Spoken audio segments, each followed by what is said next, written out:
And some buckets tonight in the Valley as the Suns play the Portland Trailblazers, and that means you welcome back DeAndre Ayton. And how will he be received? We'll get into that a little bit later on in the show as well. Wolf, when we were here together last, the news broke that Bradley Beal was going to be on the shelf for at least 3 weeks. Yes. And one of our outside takes on it was, well, at least we don't have to talk about it for a while. In other words, we know what the situation is. We know when he's going to potentially be back. Is he going to play? Is he not going to play? Will he, won't he? At least that is put to bed. But lo and behold, thanks to Shams Charania, Wolf, we're talking about Bradley Beal again today, and rightfully so. Yes. Why do you say rightfully so, Timmy? Because it's big news. I think it's big news. What Shams reported, it's given us some clarity on what Beal's been dealing with. And there's a word in there that you don't like to hear when you hear about the nerve, because that can linger. Yes. No, I'm with you on that. That can linger right there as well. But you know what? If I would not have adopted a prove-it mentality as I did last week, and you know that to me, because I did. I came to the grips on this. I adopted a prove-it mentality, Basinonians. And if I would not have done that last week, this would concern me. I might even be terrified over the news of Bradley Beal and what came down with Bradley Beal. But I'm not. Because you know what? Prove it. The mentality is there. It's a prove-it mentality. You know who's got a prove-it mentality? Devin Booker. He's got a prove-it mentality. See the shots that I took. Wet like I'm Book. You know who else has a prove-it mentality? Kevin Durant has a prove-it mentality. You might want to play it just for KD. Right? See the shots that I took. Wet like I'm Book. I'm just saying right now, I've adopted a prove-it mentality right now. The Phoenix Suns, I believe they have the pieces right now to be competitive. I believe they have the pieces especially to be a better defensive team than what we have seen. A much better defensive team right now. So I'm Bradley Beal. When Bradley Beal is good to go and we're going to see the big three, I'll rejoice then. But right now, we got work to do. Yep. Isn't that right, Book? Yep. And here's Shams, by the way. This is what Wolf and I are talking about. What Beal is dealing with his back. A little more, like I said, I'll use the word clarity. We have a little more clarity, courtesy Shams Charania on FanDuel TV the other day. In 3 weeks, and I'm told he's been dealing with a disc issue in his back. He's been gutting through it. He suffered it in training camp. And even at some points, he's dealt with nerve irritation going down his legs from his back. And so he tweaked it in training camp. He's been dealing with it. They've had multiple MRIs, multiple exams, and there's been nothing structurally wrong. There's been no major issue, but this is a back. And anytime you have a back issue, you deal with discomfort, you deal with tightness on a day-to-day basis. And so the Suns hope that within these 3 weeks, Bradley Beal will be able to get better and hopefully make a return at some point in December. Yeah, now, what you like to hear out of Shams, and we assume he's talking to somebody in the know, otherwise he wouldn't go on the air with it like that, is that there's nothing major wrong with Bradley Beal, and he's been dealing with it, suffered it in training camp. So yeah. It wasn't like he arrived damaged goods, right? Yeah, He got hurt in camp. And I don't know if that makes it better or not, but at least, like, you know, okay, when did this go wrong? This is not something he arrived with that's been bothering him for months, if you will. And Wolf, again, it gets back into this deal with the Suns just deciding to shut him down for 3 weeks. I think nobody likes that, but I think everybody's on board with that because, as you said, take as much time as you need, get that thing right, yes, and then get back as soon as you can, and hopefully you'll be there for the long haul. You know, this news right here, too, Basinonians, the first thing I thought of is, well, this explains why he was so winded when he actually did get minutes out on the floor. This explains why he was so... He looked out of shape to me.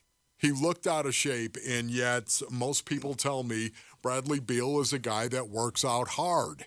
This is a guy that isn't going to come into camp just out of shape without doing anything. That's what I've been told, ladies and gentlemen. Having said that, why did he look so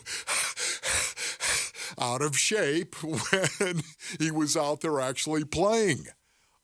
Maybe it was because he was dealing with his bad back, and you can get on the elliptical base earnings. You can do that, man, right now. I'm not attacking anybody that's out there on the elliptical, whatever you may be. You can do that all you want, but until you really put in some type of road work where you really can get that cardio up, for me, this is just an old school mentality. And I know there's a lot of dudes out there screaming at the radio right now. Well, just deal with it. All right?